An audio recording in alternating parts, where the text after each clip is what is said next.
নমস্কার, শুভ সকাল বন্ধুরা। কেমন আছেন আপনারা সবাই?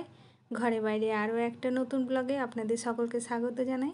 আজকে হয়ে গেল শনিবার, বাইরে বৃষ্টি হয়েই যাচ্ছে। এদিকে বৃষ্টি, তার মধ্যে আবার শনিবার, সেই কারণে সকাল সকাল আজকে বসিয়েছি খিচুড়ি।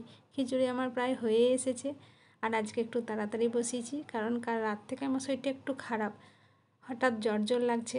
সেই কারণে মাঝিবাবু বলল আজকে আমি খিচুড়ি খেয়ে অফিসে যাব। যদিও খিচুড়ি খেয়ে কোনো দিনই অফিসে যায় না, কিন্তু আজকে আমার শরীর খারাপের জন্য বললো আজকে আর দুবার রান্না করতে হয় না। এদিকে মেয়ের টিফিনে বানিয়ে দিলাম একটুখানি ম্যাগি, আর খিচুড়ির সাথে পাঁপড় ভাজা তো চাই। চাটনিটাও একটু হলে ভালো হতো, কিন্তু চাটনিটা বানানোর মতো আজকে আমার আর ক্ষমতা নেই। সেই কারণে খিচুড়ি আর পাঁপড় ভাজাটাই বানালাম। তো এখন ঘড়িতে হয়ে গেছে 10টা 15, ওকে দিদি খেতে, এদিকে মেয়েকেও টিফিনটা দিয়ে দিলাম।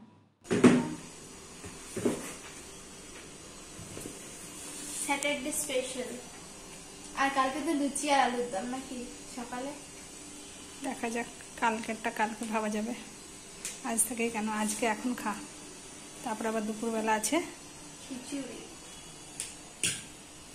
সকালবেলা ঘুম থেকে উঠে যতই শরীরটা খারাপ লাগুক, বাড়ির কাজগুলো তো আমাকেই করতে হবে।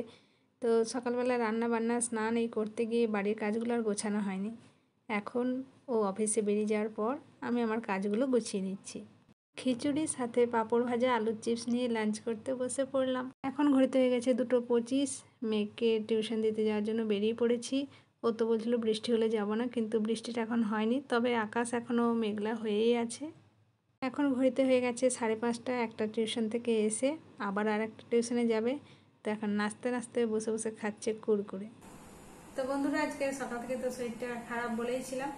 সকালবেলা তো শুধু খিচুড়ি আর পাঁপড় ভাজা হয়েছিল, আর রাতে ডিনারে শুধুমাত্র রুটিগুলো বানাতে পেরেছিলাম, আর তরকারি বানানো হয়নি। যাই হোক, মিষ্টি আর রুটি দিয়ে ডিনারটা কমপ্লিট করেছি। আর এখন চলে এসেছি ভিডিওটা এন্ড করার জন্য, আর আজকের ভিডিওটা একটু শর্ট রেখেছি। তো চলুন, আজকের মতো এই পর্যন্তই। আজকে যদি এই ভিডিওটা আপনাদের কোথাও ভালো লেগে থাকে তাহলে ছেড়ে যাওয়ার আগে লাইক করবেন, শেয়ার করবেন, কমেন্টে জানাবেন কেমন লেগেছে। আর যারা আমার চ্যানেলটাকে এখনো পর্যন্ত সাবস্ক্রাইব করেনি, আমার নতুন বন্ধুরা, চ্যানেলটাকে সাবস্ক্রাইব করে দিয়ে আমার পাশে থাকবেন। কালকে আবার ফিরে আসবো নতুন একটা ব্লগ নিয়ে। আপনারা সবাই সুস্থ থাকুন, ভালো থাকুন, সাবধানে থাকুন। Bye, good night.